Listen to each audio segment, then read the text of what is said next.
અમદાવાદમાં ગ્રામ્ય એસઓજીએ પ્લાઝા બ્લડમાં ભેળસેળના મોટા કૌભાંડનો પર્દાફાશ કર્યો છે. આરોપીઓ અસલી પ્લાઝા બ્લડમાં સ્વાઇન વોટર ભેળવીને નકલી પ્લાઝામાં તૈયાર કરી મહારાષ્ટ્રમાં વેચતા હતા. આ મામલે 4 આરોપીઓની ધરપકડ કરવામાં આવી છે અને ₹11 લાખની કિંમતની 1140 પ્લાઝમા બેગ જપ્ત કરવામાં આવી છે. છેલ્લા 6 મહિનાથી ચાલતા રેકેટમાં દર્દીઓના જીવ સાથે ગંભીર ચેડા થયાની આશંકા વ્યક્ત કરવામાં આવી રહી છે.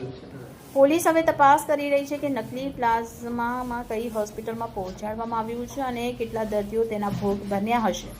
આ વિડીયો સોશિયલ મીડિયામાં વાયરલ થયો. Bureau chief Sunil Ganjawala, bullet 26 Gujarat news, Surat.